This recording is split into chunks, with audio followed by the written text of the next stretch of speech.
भैया वैसे तो गर्भ धारण होने के बाद मेरी खूब भक्ति करे माँ, उसका प्रभाव बालक पर होगा, परंतु जब 7वां महीना बालक का हो उस समय तो जितना हो सके मेरी कथा आदि का श्रवण करे, जितना हो सके मेरी भजन करे, साधना करे। क्यों?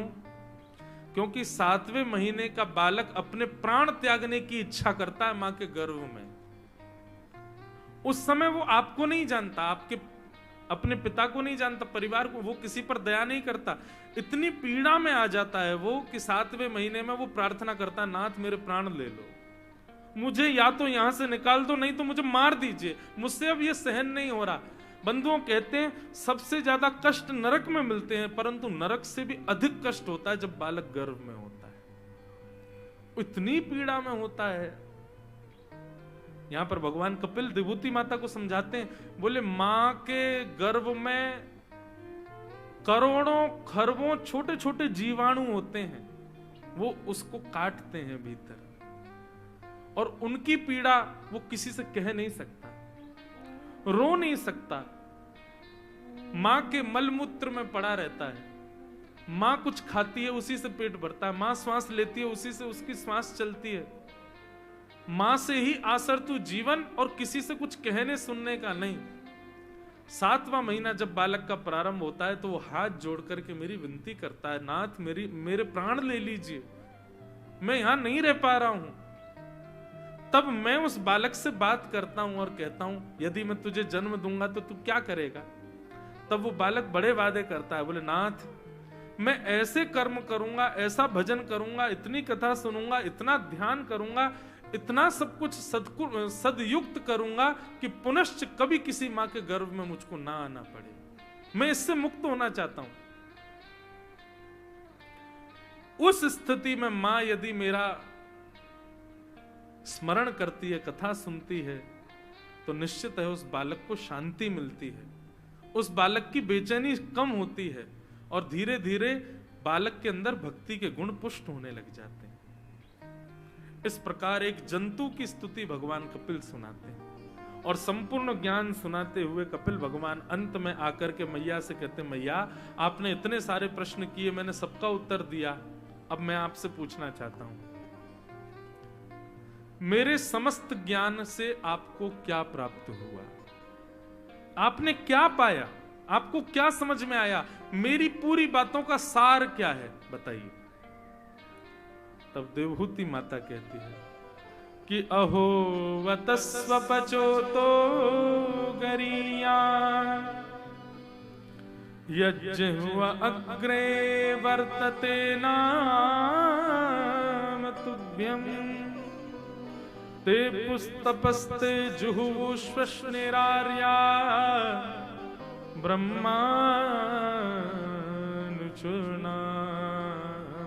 गृह्णन्ति येते। हे नाथ, मुझे एक बात समझ में आई। क्या? व्यक्ति यदि महापापी है और महापापी में भी वो स्वपच है, मतलब भक्ष मांस तो खाता है, ऐसे जीवों को भी खा जाता है जिनको नहीं खाना चाहिए। वैसे तो खाना किसी को भी नहीं चाहिए, पर जिसके लिए कोई विधान ही नहीं उसको भी मार करके जो खा जाता है, ऐसा प्राणी भी, इतना महापापी प्राणी भी यदि आपके नाम का आश्रय ले ले, इतने पाप करने के बाद भी, और सदा के लिए आपके नाम के आश्रित हो जाए, तो आपका नाम इतना दयालु है, इतना दयालु है कि उसके समस्त पापों को भूल करके आपका नाम उसका कल्याण कर देता है। मैंने तो यही जाना, आपका नाम आपसे भी बड़ा है, वो सर्वोपरि है। ठाकुर जी, एक बार को व्यक्ति के ऊपर आप विचार कर लोगे कि ये इसके अंदर सद्गुण है, ये इसके अंदर अवगुण है, पर आपका जो नाम है ना, राम कृष्ण हरि, ये कभी किसी के ऊपर किसी के गुण अवगुण का विचार नहीं करते। कोई भी लेवे सबके मुख से प्रकट हो जाते हैं, और जब जब ये नाम प्रकट होता है तब तब हमारा कल्याण होता है। इसलिए नाथ, मुझे तो यही समझ में आया कि आपके नाम के आश्रय से सब कुछ संभव है। संसार में जो भाव हम सोचते हैं कि ये हमें प्राप्त नहीं होगा, ठाकुर जी की कृपा हमको प्राप्त नहीं होगी, उस व्यक्ति को चाहिए केवल आपके नाम का आश्रय ले ले, आपका नाम सब कल्याण कर देगा। आपके नाम में इतनी सामर्थ्य है भगवान, मुझे तो यही बात समझ में आई है। ये बात जैसे ही देवहूति माता ने कही, कपिल भगवान अपने स्थान पर खड़े हो गए और खड़े होकर के बोले, मां समीचीन, आपने बिल्कुल सही पहचाना। लोग सोचते हैं कि भगवत प्राप्ति के लिए ये होना जरूरी है, भगवत प्राप्ति के लिए ऐसा होना जरूरी है, भगवत प्राप्ति के लिए ऐसे जीना जरूरी, ऐसे रहना जरूरी, ये कर्म जरूरी नहीं। भगवत प्राप्ति के लिए आपके जीवन में नाम का आश्रय बहुत जरूरी। जिस प्रकार आप वायु के बिना नहीं रह पाते, जल के बिना नहीं रह पाते, भोजन के बिना नहीं रह पाते, ऐसे ही स्थिति हो जाए कि जब तक मैं भगवान नाम ना गाऊं मैं कुछ नहीं कर पाऊं। नाम में इतनी आसक्ति यदि आपकी हो गई तो वो नाम जिम्मेवारी लेगा आपके जीवन को संवारने की। इसलिए नाम का आश्रय लो।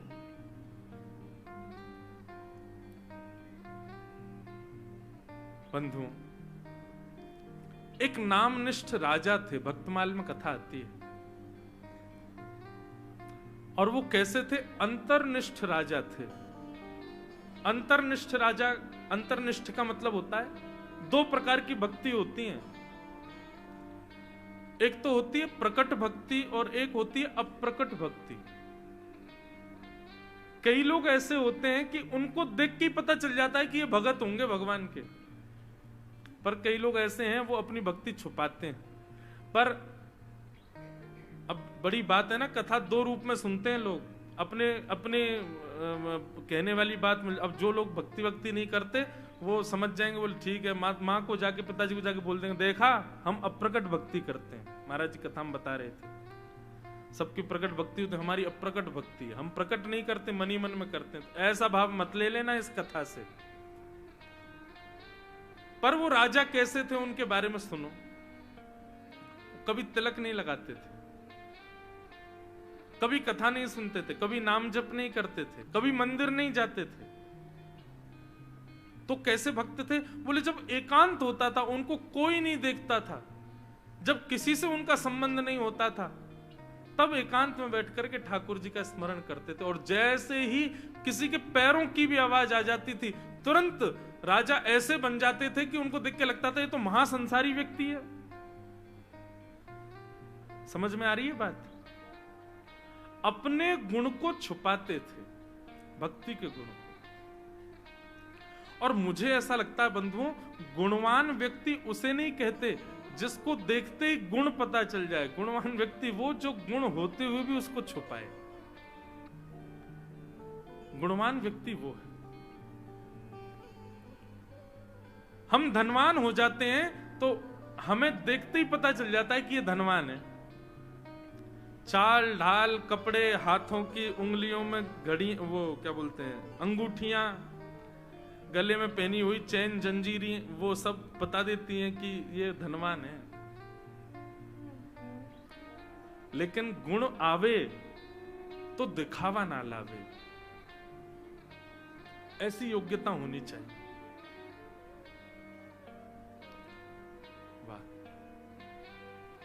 तो राजा के अंदर बड़ी भक्ति थी, लेकिन अपनी भक्ति छुपाते थे। उनकी पत्नी जो थी वो प्रकट भक्ति थी, खूब कथा सुनती थी, खूब मंदिर जाती थी, खूब संतों के पास जाती और सब जगह जाके यही कहती, मेरे पति को भी भक्त बना दो, मेरे पति के अंदर भी भक्ति आ जाए, ऐसी कृपा कर दो। अपने पति से कहती, कभी तो चला करो सत्संग में, कथाओं में। वो देखो, तुमको हम कभी रोकते नहीं, तुम हमको कभी टोकना नहीं, हमसे कभी मत कहो कि तुम कथा चलो, मंदिर चलो, तुम जाओ जहां तुम्हारा मन हो, हम तुमको कभी नहीं रोकेंगे, पर हमको मत टोका करो, तुमको जो करना है करो, हमसे मत कहा करो। पत्नी को बड़ा उदासीता लगती थी कि ये भी भक्त होते, कितना अच्छा रहता। एक दिन रात्रि में दोनों सो रहे थे, अचानक से राजा को बुखार आ गया। और इतना तीव्र बुखार आया, इतना तीव्र बुखार आया कि उनका शरीर कांपने लगा। अनकॉन्शियस तो वो थे ही, बेहोशी की अवस्था में थे। पत्नी ने जैसे ही देखा कि राजा का पूरा शरीर लाल पड़ गया है, उन्होंने तुरंत जाकर के राजा के जैसे मस्तिष्क का स्पर्श किया। स्पर्श करके देखा तो बहुत तेज बुखार, तो गीले कपड़े लेकर के आई और लाकर के राजा के सिर पर जैसे ही रखा, थोड़ी सी शांति जैसे ही मिली मस्तिष्क को, थोड़े अंग के गर्मी को जैसे ही पहुंचा, तो मुख से राजा के निकला, हाँ राम, हाँ राम। और ये शब्द जैसे ही प्रकट हुआ, रानी बोली, राम जी को कभी देखने वाले नहीं, राम जी को हमेशा पीठ दिखाने वाले, कथाओं में कभी जाते नहीं, अरे हम इतना भजन करते हैं, हमारे कभी मुख से नाम स्वप्न में नहीं निकलता, सोते हुए नहीं निकलता, इनके मुख से कैसे निकला? सुबह उठते स्नान ध्यान करके रानी सीधे अपने गुरुजी के पास गई और उसने जाके ये बात कही, बोली कि गुरुजी, मैं रोज कहती हूँ ना कि कुछ ऐसी बताओ राजा भक्ति करे, भक्त बने, पर कल रात कुछ अजीब हुआ। क्या हुआ? उन्होंने बताया, बोले रात में उनको ज्वर चढ़ा, मैंने जैसे ही स्पर्श किया तो मुख से निकला, हाँ राम।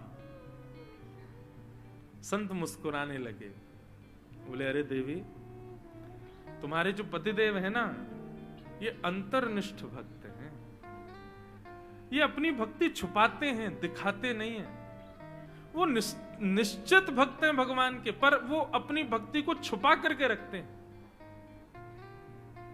अंतर्निष्ठ भक्त हैं। रानी को तो बड़ा अच्छा लगा सुन करके, उसने कहा इतने वर्षों से मुझसे छुपाते आ रहे थे, परंतु आज पता चली गया। उसने आकर के पूरा भवन सजाया, पूरा महल सजाया, मंदिर सजाया, गाजे बाजे बजवाने लगी। राजा जैसे ही उठे, लेट उठे थे आज थोड़े, उठ करके देखा आज इतना महोत्सव क्यों हो रहा है। रानी से जाकर के पूछा, आज उत्सव महोत्सव का कारण क्या है? बोली कि मैं आज तक प्रार्थना करती थी कि नाथ मेरे पति को भक्त बना दो, पर मुझे कल रात्रि पता चला कि आप भी भक्त हो। राजा हंसने लगा, व्यंग करने लगा, कैसी बात करती हो, मैं और भक्त दूर दूर तक कोई संबंध नहीं। बोले दूर दूर तक संबंध नहीं है तो फिर रात्रि में आपने सोते सोते ज्वर की अवस्था में हाँ राम क्यों कहा? जैसे ही रानी ने कहा कि आपने हाँ राम कहा, राजा तुरंत स्तब्ध हो गए। बोले क्या कहा मैंने? बोले हाँ राम आपके मुख से निकला। बोले तुमने स्पष्ट शब्द सुना था राम? बोले हाँ। राजा के नेत्र सजल हो गए और सजल नेत्रों से राजा कहने लगा, बोले देवी तुम ठाकुर जी के अन्य अन्य भावों को प्रधान मानती हो, पर मैं ठाकुर जी के हृदय से उनके नाम को प्रधान मानता हूं। सब ठाकुर जी के रूप को चित्त में विराजमान करते हैं, ठाकुर जी की झांकी को चित्त में, मैंने ठाकुर जी के नाम को विराजमान किया था और मैंने संकल्प लिया था कि अब ये नाम मेरे भीतर ही रहे, कभी इसको निकालूंगा नहीं, इसके लिए मैं कभी बोलूंगा भी नहीं। ये राम शब्द मैंने नहीं कहा है, राम का भजन मैंने नहीं बोला है, वास्तव में मैंने तो अपने प्राणों को ही निकाल दिया, जिनको मैं इतने वर्षों से छुपा करके बैठा था, अब वो मेरे मुख से निकल गए, अब मैं जीवित नहीं रह पाऊंगा। और ऐसा कहते ही राजा ने अपने प्राण त्याग दिए। वो राम ही तो मेरे प्राण थे जो मेरे भीतर बैठे थे, जिनको मैंने कभी प्रकट नहीं किया। रानी देख करके आश्चर्यचकित हो गई, ऐसा कैसे हो सकता है? यह है अंतर्निष्ठ भक्ति। आप जहां पर भक्ति को प्रकट नहीं करते, छुपाते हो, और अंतर्निष्ठ भक्ति के उपासक लोग नाम के उपासी होते हैं, वो नाम की उपासना ज्यादा करते हैं। हरिराम व्यास जी जिनकी मैं कथा सुना रहा था आज, उनका एक चरित्र आता है कि हरिराम व्यास जी युगल किशोर जी की सेवा करते थे, तो एक ब्रजवासी आया और उसने रेशम का कपड़ा दिया और कहा आज रेशमी पाग पहनाना श्री युगल सरकार जी को। हरिराम व्यास जी की नाम में निष्ठा ज्यादा थी, पर ठाकुर जी की सेवा करते थे, तो ठाकुर जी का श्रृंगार करते करते पाग बांध रहे थे, रेशमी पाग पहना रहे थे। पाग पहनाते पहनाते जैसे ही पहनाना पूरा होता, अपने आप पाग ऐसे खुल जाती पूरी। एक बार बांधी, दो बार बांधी, तीन बार बांधी, जब पाग नहीं बंधी तो हरिराम व्यास जी बोले खड़े रहो ऐसे, तुमको तैयार नहीं होना, यूं ही खड़े रहो, अब तुमको पाग पहनाऊंगा ही नहीं, ऐसे ही खड़े रहो आज। हाँ मेरे भजन का समय हो गया, मुझे नाम जपना है और तुम तैयार नहीं हो रहे हो, खड़े रहो ऐसे ही। और हरिराम व्यास जी ऐसे ही छोड़ करके बाहर कुंज निकुंजों में चले गए और वहां जाकर के श्री जी का स्मरण करने लगे, नाम उपासना करने लगे। करते करते करते सांझ हो गई। सांझ को कुछ दर्शनार्थी आए। दर्शनार्थियों ने कहा ठाकुर जी के दर्शन कर लें। बोले कर तो लो, लेकिन आज ठाकुर जी ऐसे ही खड़े हैं, कर लो दर्शन। वैष्णव लोग भीतर गए, बहुत देर तक नहीं आए। बहुत देर बाद जब दर्शन करके आए तो हरिराम व्यास जी से बोले, व्यास जी आज तो क्या श्रृंगार किया आपने युगल किशोर जी का। व्यास जी बोले व्यंग मार रहे हैं। क्यों? बोले आज तो मैंने कुछ श्रृंगार किया ही नहीं है। ये मुझ पर व्यंग में बोल देते ना, आज तो भैया तुमने सब्जी बहुत जोर की बनाई, जबकि उसको पता है कि मैं नमक डालना भूल गया था। तो इसको व्यंग कहते हैं। बोले व्यंग मार रहे होंगे। जो बोले नहीं महाराज, आज जैसी पाग तो हमने ठाकुर जी की देखी ही नहीं। हरिराम व्यास जी बोले ठीक है भैया, मत व्यंग मारो, चले जाओ। अब ब्रजवासी तो ऐसे कहते कहते चले गए। व्यास जी बोले चलो शाम हो गई, अब देखते हैं पाग आ जाए तो। भीतर जाकर के जैसे ही देखा महाराज, इतनी सुंदर पाग पहन करके युगल किशोर जी खड़े थे। देख करके हरिराम व्यास जी रुदन करने लगे, युगल किशोर जी के चरणों में गिर गए। बोले नाथ ये कैसा भाव आपका। ठाकुर जी तुरंत प्रकट होकर के बोले, व्यास जी व्यक्ति जब मेरे नाम साधन को ज्यादा प्रधानता देता है ना, तो उसके बची हुई अधूरी क्रियाओं को मैं स्वयं पूरा करता हूं, मैं स्वयं पूर्ण कर लेता हूं।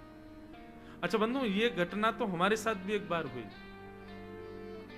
हमारे लाल जी के दर्शन आपने किए, वो ठोड़ी पर चिबुक लगाते हैं। श्रीनाथ जी के यहाँ पे हीरा पहनते हैं ना, तिरुपति बालाजी में तो कपूर लगाया जाता है, पर श्रीनाथ जी में चिबुक हीरा पहनते हैं ठाकुर जी, हमारे लाल जी भी पहनते हैं। तो रात्रि का जब श्रृंगार ठाकुर जी का उतारा जाता है तो चिबुक आदि भी उतार करके सब एक जगह रख दी जाती हैं। तो रात्रि शयन मैं व्यस्त होता हूं तो ज्यादा सेवा नहीं कर पाते। हमारे साथ एक पंडित जी रहते हैं, वो सेवा करते हैं। तो रात्रि का श्रृंगार उतार करके वो रख देते हैं, ताकि सुबह अगर महाराज जी सेवा में आएंगे तो जो उतरा हुआ श्रृंगार है उसका थोड़ा धरा के मंगला आरती कर देंगे। मंगला में चिबुक धराई जाती है ठाकुर जी को। तो हमने श्रृंगार किया, उस दिन चिबुक मिली नहीं। नेक्स्ट से तो हमारे लाला चिबुक मिली नहीं। मैंने कहा आज ऐसे ही खड़े रहो, अब मिली नहीं रही, कहां तक ढूंढूं मैं ठाकुर जी आज बिना चिबुक के ही खड़े रहो। श्रृंगार करके हम चले गए, पूरे दिन घूमते रहे। रात में बालक ने शयन कराया, शयन करा करके दूसरे दिन जब मैं मंगला में गया तो रात्रि के उतरे हुए श्रृंगार जब मैंने खोले तो उसमें चिबुक रखी थी। मैंने की भाई कल तो हमने चिबुक धराई नहीं ठाकुर जी को, ये रात में शयन के श्रृंगार उतारते समय चिबुक कैसे आ गई। हमने पंडित जी को फोन किया, मैंने आपने श्रृंगार किया था, उतारा था रात को मन जी, चिबुक थी ठाकुर जी को। बोले हाँ चिबुक थी। मैंने कहा कैसे हो सकता, मैंने तो धरा ही नहीं ठाकुर जी को। और घर में जब हम ठाकुर जी रहते हैं तो ज्यादा कोई दर्शन के लिए हम किसी को अलाउ नहीं करते। लाल जी अकेले कमरा में आनंद करते हैं, घूमते। भाव ये रहता है कि जब ठाकुर जी अभी हैदराबाद से जब कभी वृंदावन लौट के जाएंगे कथाओं में होते हुए, तो वृंदावन में हम श्रृंगार ठाकुर जी का कर देते हैं। उसके बाद लाल जी कमरे में नहीं, फिर वो वृंदावन में डोलते रहते हैं, गोपियों के घर जाते हैं, ग्वाल बालों के यहाँ डोले आते हैं, जमुना जी पे घूमने चले जाते हैं। अब वृंदावन आए तो घूमेंगे, तो इसलिए ज्यादा दर्शन कराते नहीं वृंदावन में। पर पंडित जी बोले चिबुक तो थी रात में। मैंने कही चिबुक आई कैसे। उन्होंने चित्र खींचा था रात में शयन कराने से पहले, तो चित्र में देखा तो चिबुक थी, और मैंने श्रृंगार करके जब चित्र लिया उसमें चिबुक नहीं थी। तो ये बात हमने जब अपनी मम्मी को जाकर के बताई, माँ को जाके बताई, तो हमारी माँ के पता नहीं सहज भाव आया मन में। बोले तू तो श्रृंगार करके डोलता रहे, यहाँ वहां चलो जाए, लाल जी अकेले बैठे रहे, तो जब कभी भी तू श्रृंगार में कोई अधूरो क्रिया छोड़ के जाए तो श्री राधा रानी आके वाकू पूरा कर जामे, श्री किशोरी जी आके वाकू पूर्ण कर जामे। तू सेवा में कछु अधूराई छोड़ दे, कछु अधूरो छोड़ दे, तो फिर वाकू पूर्ण श्री जी करे। लाल जी कहते होंगे देख या नेक ना पतो बिना चिबुक के छोड़ दियो मोए, तो फिर श्री जी आके चिबुक ढूंढ के धारण करा जाती है। ऐसी लीला। तो भैया ठाकुर जी का नाम अद्भुत है, उस नाम का आश्रय ले लो। नाम से बहुत कल्याण होता है। सुंदर भाव। जिसने हरि गुण गाए